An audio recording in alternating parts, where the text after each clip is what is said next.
Hello students, let's get right into it as we continue our trudge through Unit 1. And now if you will notice, we have changed the standards down there at the bottom.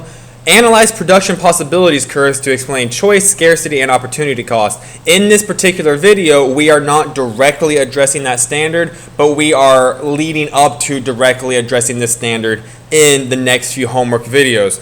Now, we only have one LEQ for this particular video, and that is, what is the relationship between trade-offs and opportunity cost, and support with examples? Now, if you think about the standard from the previous slide, we need to know what trade-offs and opportunity costs are in order to address that standard. Here we go. So here's the basic definition. You guys know these videos are just mainly for the nitty-gritty, the basic information. So a trade-off. Just don't even think about economics. Think about the word trade-off. You guys know what a trade is. Here's what a trade-off is. It's sacrificing one good or service to purchase or produce another. In other words, it's exchanging one thing for the use of another. Best explained through an example. Let's say I have $200 and I choose to buy a new smartphone. My trade-off is that $200 for a new smartphone. So guys, a trade-off is nothing more than an exchange. It's exchanging one thing for another, whether it's time or money. Now, one thing to consider about trade-offs is that there is practically an infinite number of trade-offs. Now, this is an important distinction to make. I want you guys to really think about this. Let's say you have $200. Think of the thousands, the millions, the tens of millions of other things that you could have done with that $200 instead of buying a new smartphone. You could have invested in the stock market. You could have bought a pair of the new Jordans. You could have donated to charity. You could have given your little nephew a wonderful birthday gift. There's the list could go on and on. There's thousands, millions, tens of millions of things you could have done with that $200. For the purposes of this class, we're going to say that in most situations, there's a practically infinite. Now, I'm sure at some point we will exhaust all possibilities, but we're going to say there's a practically infinite list of other possibilities when it comes to trade-offs. Now, I want you guys to think about this. Why do trade-offs exist? So you can pause the video right here for just a moment. Think about what we've been talking about in class the past several days. What has been the overarching theme? Why does the study of economics exist? Trade-offs exist because of scarcity. That $200 is scarce. It's desirable and it is limited.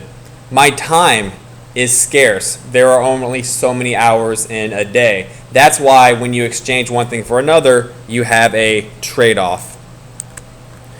Now, the next vocab term we have to cover is opportunity cost. And opportunity cost and trade-offs are very similar. In fact, students often confuse the two and they tend to get this question wrong on quizzes. The opportunity cost is this. It's the value of the next best alternative given up for the alternative that was chosen.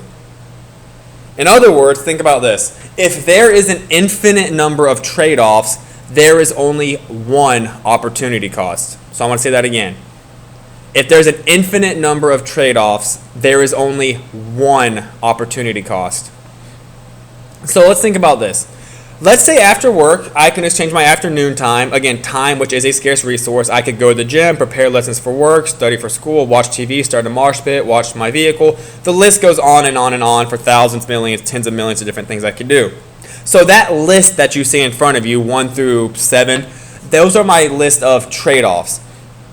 Now let's say that after school, I trade off my time and I go to the gym.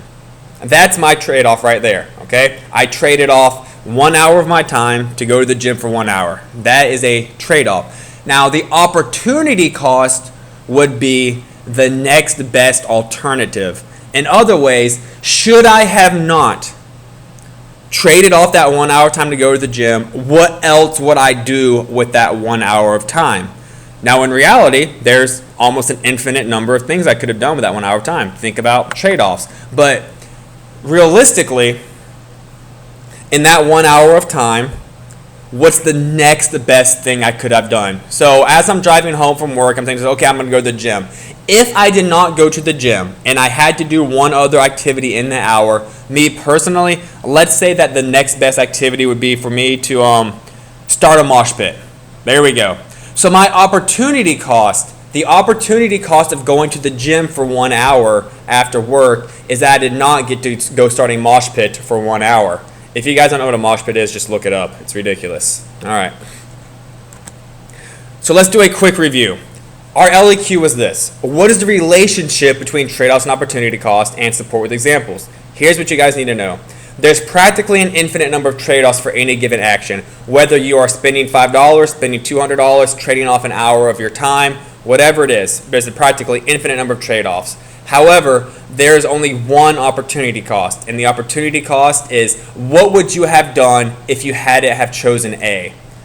So if your choice is A, what would have B been? Let's finish with an example. After school, I trained for 1 hour for my races, weightlifting, whatever it is. However, there are many other actions that I could take during that 1 hour block after work.